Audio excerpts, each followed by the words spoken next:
while waiting for a question to surface, Sure. earlier on we discussed about full-time staff. Yes. And you mentioned that most temples, the staff are really employed for the rituals because you do have many religious events during the year. Yes. But I think I'll take this opportunity to drive home the message that when you establish a temple, the intent must be for the temple to survive many generations, if not forever. Correct. And sustainability requires the proper administration of the organization. So I think no matter what the size of temple, they must see how they can allocate a budget for a very strong support staff to ensure the sustainability of the organizations. Because if the admin is not done properly and there are problems, then even having the full complement of staff for your religious ceremonies or that may not be sustainable because the organization may get itself into trouble. So looking at putting it into perspective, the importance of having a strong enough back room to ensure your finances are all in place, the compliance, the transparency and all that is being done cannot be over emphasized. So it must be put into the context with the rest of the temple operations. Otherwise, if there's no balance, then the question is how sustainable is the temple? And all you need is one incident for the temple to get itself into a lot of difficulties. Okay. Thanks, Dr. E, for that timely reminder. Just to summarize, I think what Chairman is saying is that we need to spend some resources in trying to engage someone who can look into all the aspects of governance and transparency. There are a couple of ways of doing this. One is we can have a shared resource in that too, because the person need not spend all the time in the temple. It can be a part-time basis and can serve several temples at one go. If each temple can't afford one dedicated person. There is also a way of doing this via a subcommittee level. So at HED and HEB, we do form subcommittees that look into specific areas of governance and transparency. So within a management committee, either the members of the management committee are well versed with this, or just appoint one management committee member, and that person can nominate or co-opt others from the corporate sector who may be able to spend their time dedicated looking into this, and they're not, and then therefore they can do it. So this is one other way the temples can explore implementing the system. Instead of thinking very hard about how do I get a dedicated person, is there enough work for the person throughout the day or throughout the year? So thanks for that. We'll take it back and within the temples, we'll discuss and see how we can implement that. Yeah, thank you. Yes. Questions? Is anyone ready to pose a question?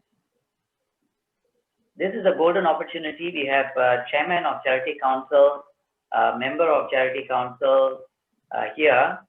And this is the time to clear. Don't worry about any wrong question, right question. Just ask the question and then it's answered. Anyone has put a question? I'm looking at the chat. Okay, a few things. Okay, so question is there any initiative on hand that is targeted towards a cashless operation? Of course, I do invite Dr. E, Mr. Rajan, and if this question is better answered by anyone from COP, please do so. Any initiative on hand that is targeted towards a cashless operation? Right, I don't think there is a one-size-fits-all. I think for those more progressive temples, certainly it's worthwhile exploring the use of QR codes. Some other countries has already adopted it. It's certainly more secure than cash. and everything gets captured, and you do have the audit trail of donations coming in. So that's certainly worth exploring by the individual temples. And also it is labor savings. You don't need to have someone to do the cash count and monitor, because it all gets captured electronically. So certainly it's a much safer way. So if you look at what happens in the PRCs, even the smallest organizations are all using digital means of collecting funds. Yes. Thank you, Mr. Rajan. Anything to add there? Yes, I think there are two levels. One level is there has been quite a bit of initiatives where a payment by card or nets or wave pay is being implemented. But a lot of devotees who come to temples still open their purse and pay or donate for certain things. So yes, I think we have a long way to go in terms of application of complete cashless payment, or that is at the transaction level, at the counter level. Then there is the donations. I think there are donations. I know of charities who have actually put up this where you can scan and pay through for charity. I think I've not known of any of the Hindu temples have introduced by scanning and the QR code and then keying in how much to pay. There may be, but I think donations are still by checks and by, which is also cashless. But I think there are faster and quicker electronic methods of payment, direct pay, and so on. But I think it is moving in. I'm not too sure whether we can be the forefront of it, but I think the rest we will follow definitely how the community accepts cashless payment. Thank you, Mr. Rajan. Yes, I think the first stop here is your respective bank. Most of the local banks, whether it's DBS, UOB, OCBC, they have solutions for cashless payment, and they are willing to work with integrating it with the system. So I think at the least there is also open-ended QR that's available for donation that people can just key in, and then it goes to the account that you've directed it, which is what we have just implemented at the HEB temple. Even on the Undial box, we have pasted a QR code where they don't have to put cash donation. They can donate via scanning with their bank app an amount. So the intent is to reduce the amount of cash within the donation boxes. Okay, so thanks for the question. Yes, we are exploring some options. The adoption rate will increase gradually, and we are thinking that probably in 2 years' time, most people will be very comfortable doing it, just like how it's happening in some parts of the world. I think, Raja, the reality of it is we will never reach a stage where it's totally cashless. Yeah. A religious organization, by its very nature, your devotees come from the whole spectrum of society, including the poorest of the poor, who comes to worship, and $1 from someone who's very poor is equivalent to $1,000 from someone who is very rich. So we must always give the opportunity for the poorest of the poor devotees to be able to play his or her part in making a contribution. And that's where the cash form still comes in. Doesn't matter even if it's just 50 cents or $1, it's from the heart and it's from the belief. So I think from a religious organization point of view, we can never go totally cashless. Yes. Yes, thanks. Yes, the intention is not to remove the cash option. Yeah. So to add on to the cash option, some of the cashless payment option for the more educated, well-to-do, who actually do not prefer a cash option. So we will definitely keep the cash options in the Hindu temples. We have seen that we have elderly, we have the not so well-to-do who will come in with just a small donation. Yeah, it's just to be mindful, because I've seen some hospitals in the enthusiasm of going cashless, create problems for the very poor people who don't even have an ATM card, you know. So Yes. for them, they survive from day to day and already dependent on cash. Yes. Okay, so there's thank you very much for that. We'll move on to the next question, another question, which is on the funding for. Yes, anyone? Mr. Raja, can I on the same topic? Anda here from Shivan Temple on the same topic. Can I ask a question? I understand, like we all want to go cashless. That's the way to go forward. I understand there is some payment is charged by the bank. So can charity organizations, I mean like COC, can negotiate a better price as a whole for all Singapore religious organizations? That would really help the temple. Thank you. Okay, that's the question. I'm not sure what the answer will be on that. I suppose we can take note of it.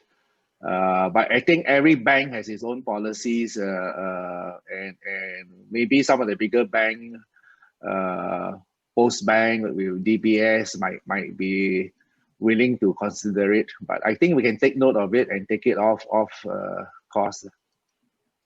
Thank you. Thank you. I think Thank you so much. Yes. Yes. Any others asking questions before I go on to the chat box questions? Anyone asking a question now? If not, there was another question asked about funding for training. Most think that these are only for short courses. Is the NCSS funding available for diploma or degree courses so that the temple managers may go for such courses and upgrade themselves? So please advise. So that's the question.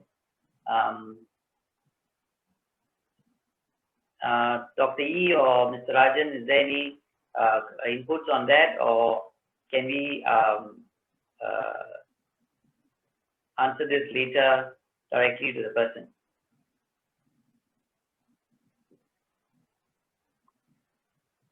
We can't hear you. Yes, Dr. E, I think you're muted. Yeah. Okay. Okay.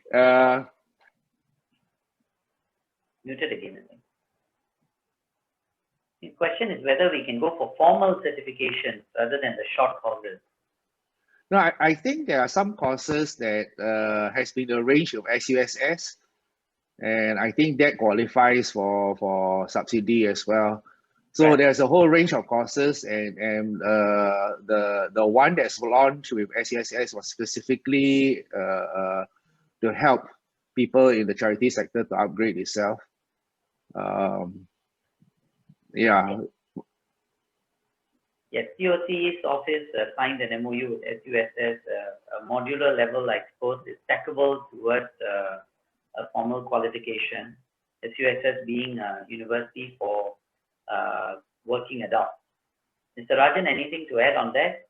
No, it's okay. I think, yeah, we'll have to take it as it on a specific case basis. Yes. Yeah, that's right. So usually it's not the case that they want to go for a long course, but if somebody who is here who is really wish to take a formal qualification, we can do that.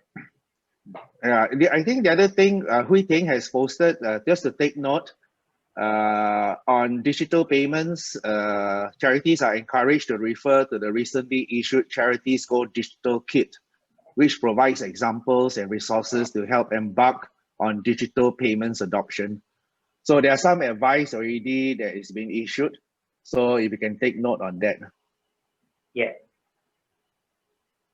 And another comment is there's no restriction in funding by type of course. So the funding will still be at 80% of course fees. So it's a question of whether the courses are deemed appropriate. I think the one who raised the question is thinking of longer duration courses. And the one that springs my mind is the MOU that we're signing with SUSS. Okay. Thanks for the clarification. In fact, later on, I'll be showing you a QR code on Charities Go Digital Kit. I think it is probably the most comprehensive kit I've ever seen in the domain, in the space. Everything is covered. It will take you a few days to even run through all of that. So please go through that. It's important. And thanks, Kelly, for that. I think it is not what type of course, it is the funding, and the funding supports 80% is supported, and there's a cap. So with that, I think you can choose whichever type of course you want. Raja, yes. There is an interesting question here directly on the presentation of the template, whether we could share a typical template on how this transparency, how do you disclose the various 9 areas? I think what the question really means is that I think many temples and organizations who aspire towards this is asking is, show me how a good example is done. How do company or charities which have got good disclosure or transparent disclosure standards, how do they put this information out? What sort of information are they? Because many of them come from a base on a starter kit, so that you have a good example as to how other organizations put the information out. I think this is area we can definitely help, especially in the context of temples, where the devotees and the beneficiaries come to the temple for a purpose, rather than charities who then go out and help others. There's a slight difference in the manner the charity in the temple case operates, though temples do many other things also. So I think it's a good that temples who are interested we can always meet up with them and give them very good examples of how good disclosure standards are practiced. And I think that would help the particular question put up. Thanks, Mr. Rajan. Definitely we'll take this up and we will come up with a sample template and share it with the temple. Yes, it's quite different because this is where the people are coming to the charity and we are providing the services. I think everyone agrees with the 9 areas. Some of the 9 areas they have not embarked on, which could be already like imputed in their day-to-day operations or as they start the year, financial year. Like for example, strategic planning. They may not document it, but they have some vision, some objectives to reach and all that. So it's a matter of putting it into a proper structure. So we will share the template as we go. Next question. Anyone on the CTF or VCF, or for that matter, any challenges that you have in terms of governance and transparency within the temple, or any areas that you have to explain the challenge in implementing governance and transparency.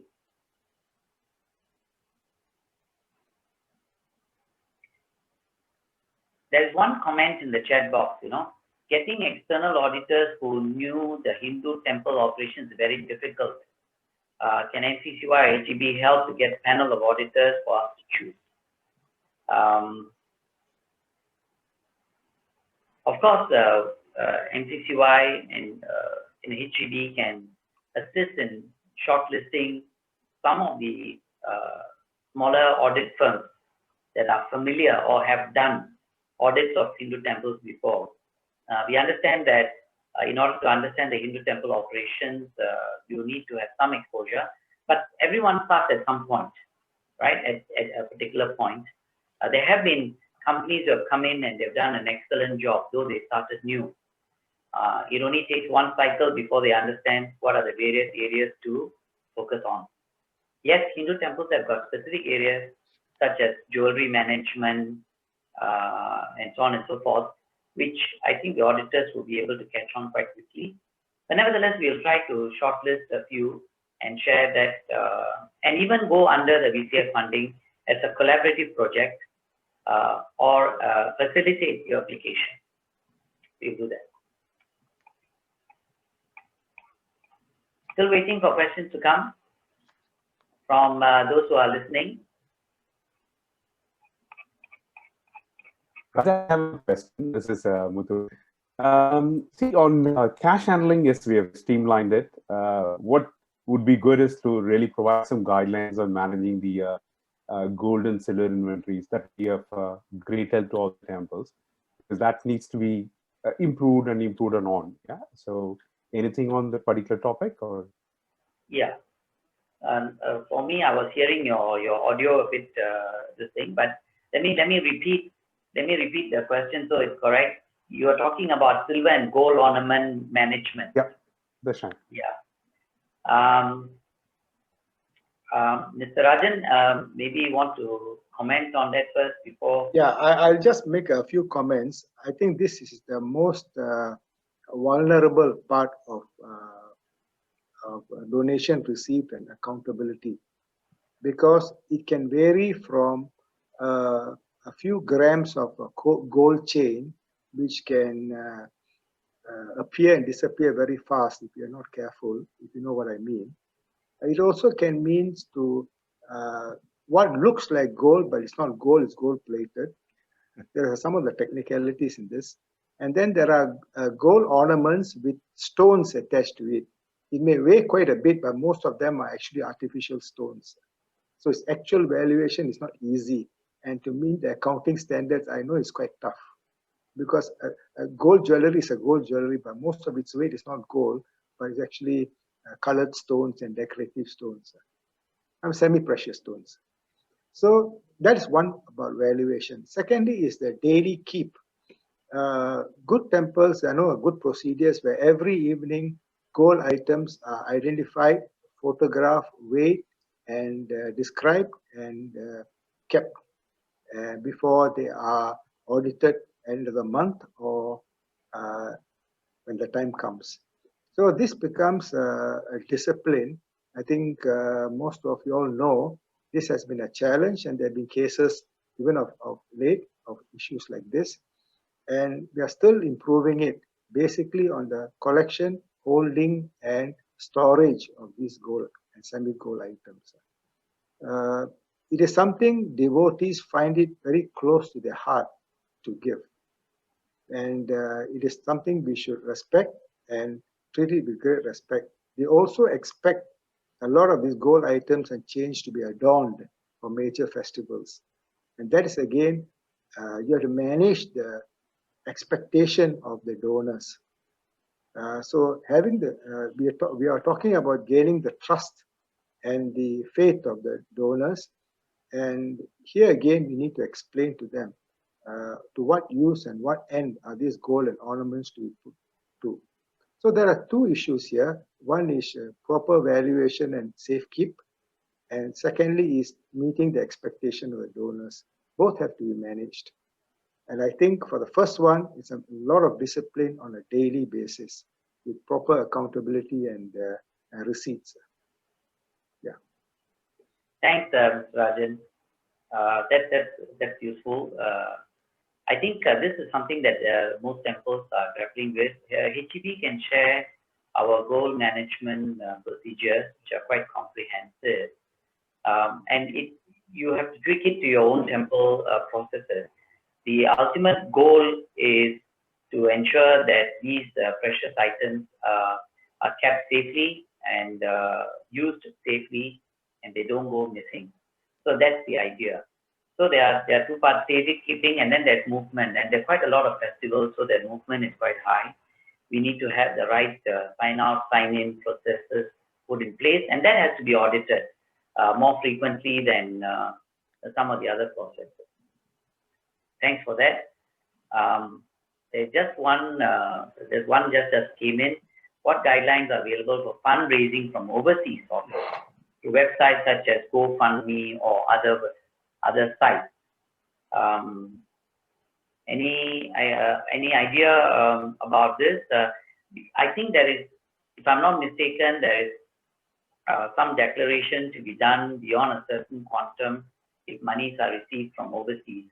That comes under the Charities Act, or I've read this even under the MHA's Act. So any inputs from anyone?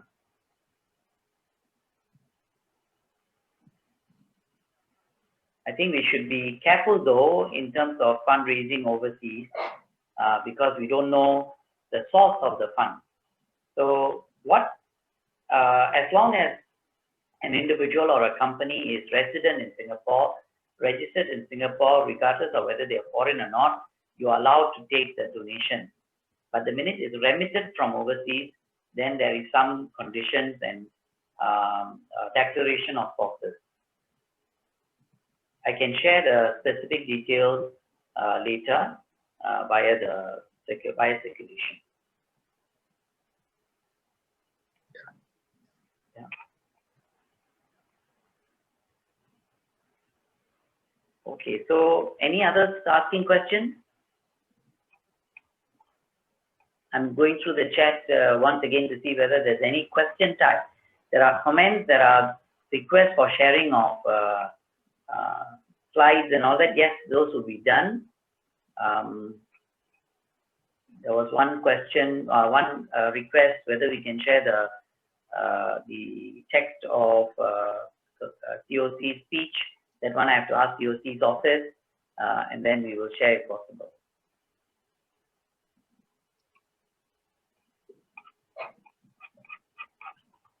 Raja, there is a comment regarding what we have already brought up earlier about that meeting the auditor's comments and making changes consumes a lot of time for two reasons. One, change of management committee, and the other is the temple staff or the temple managers themselves are already deeply occupied with the day-to-day operations of the temple.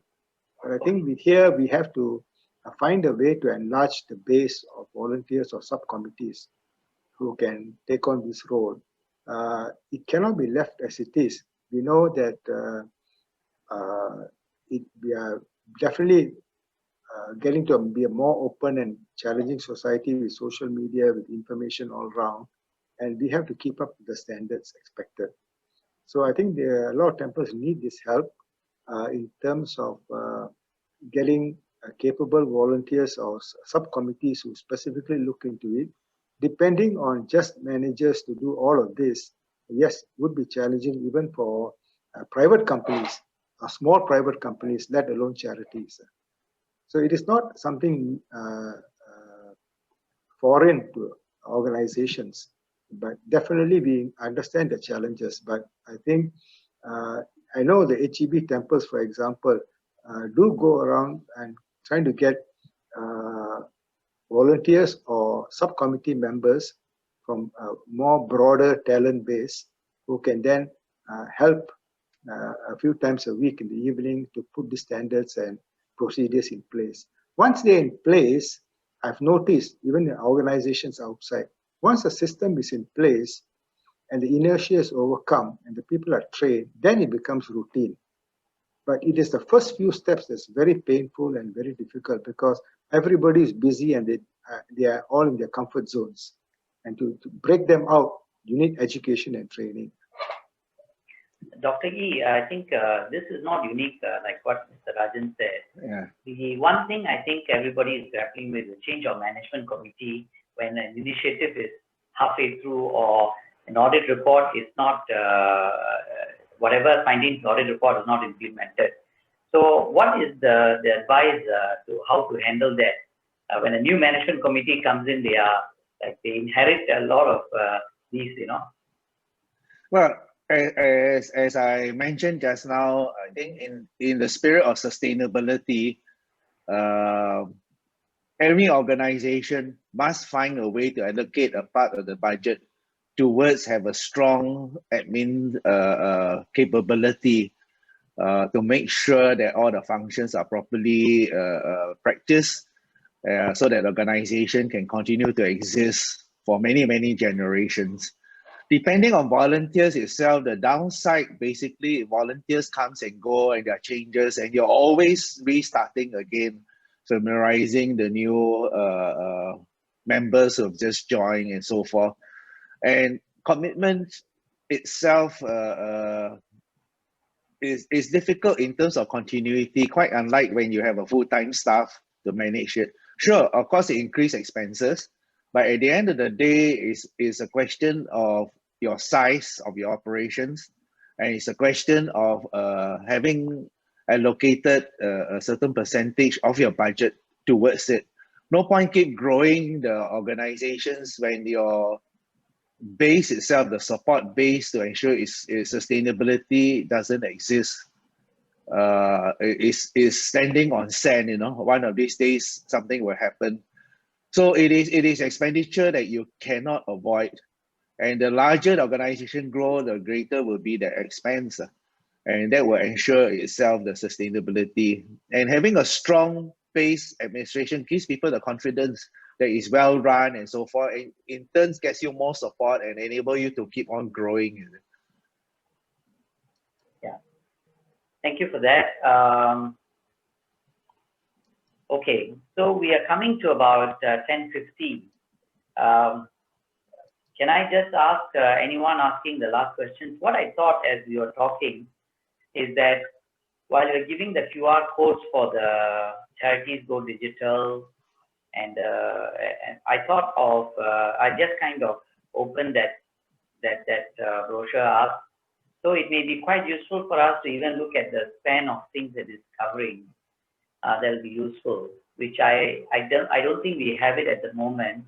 That QR wasn't shared earlier, so I'm going to share the QR, and then we have to do a few things before we close the session. That is basically a feedback also.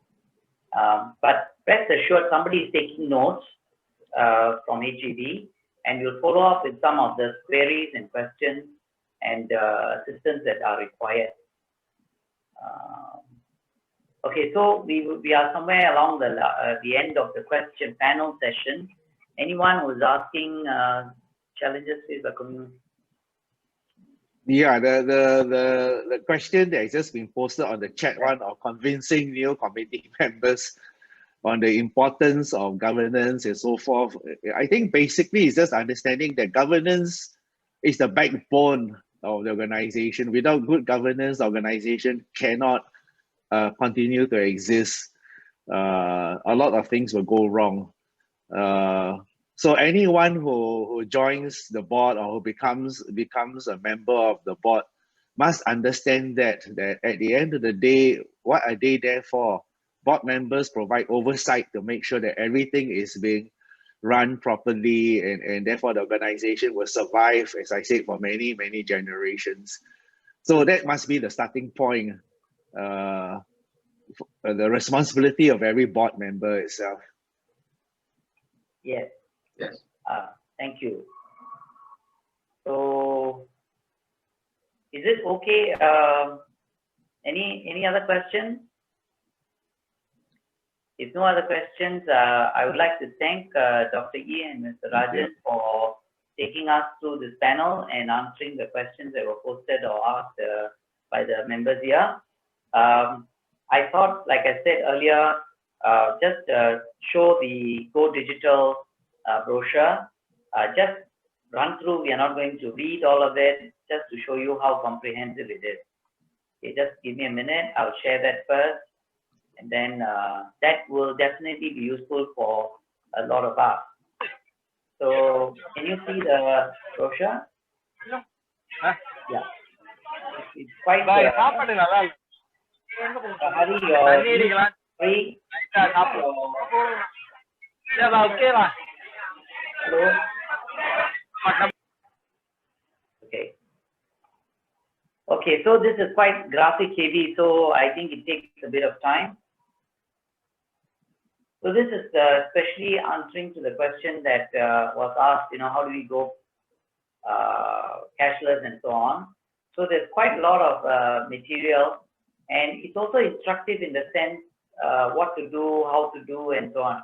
I think it's rendering quite slowly.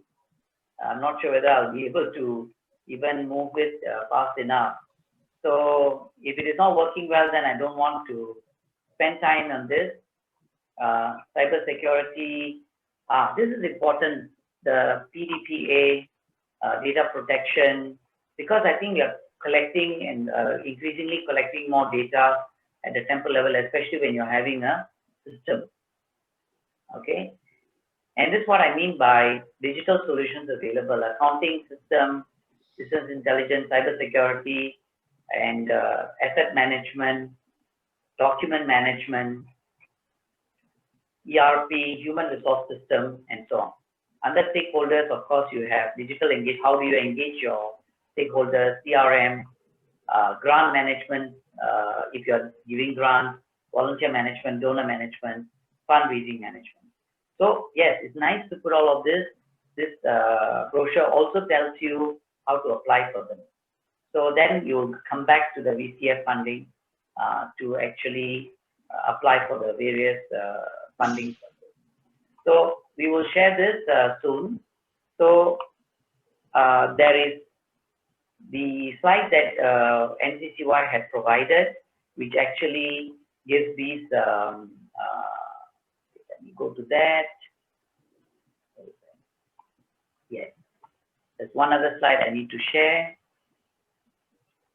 which is this.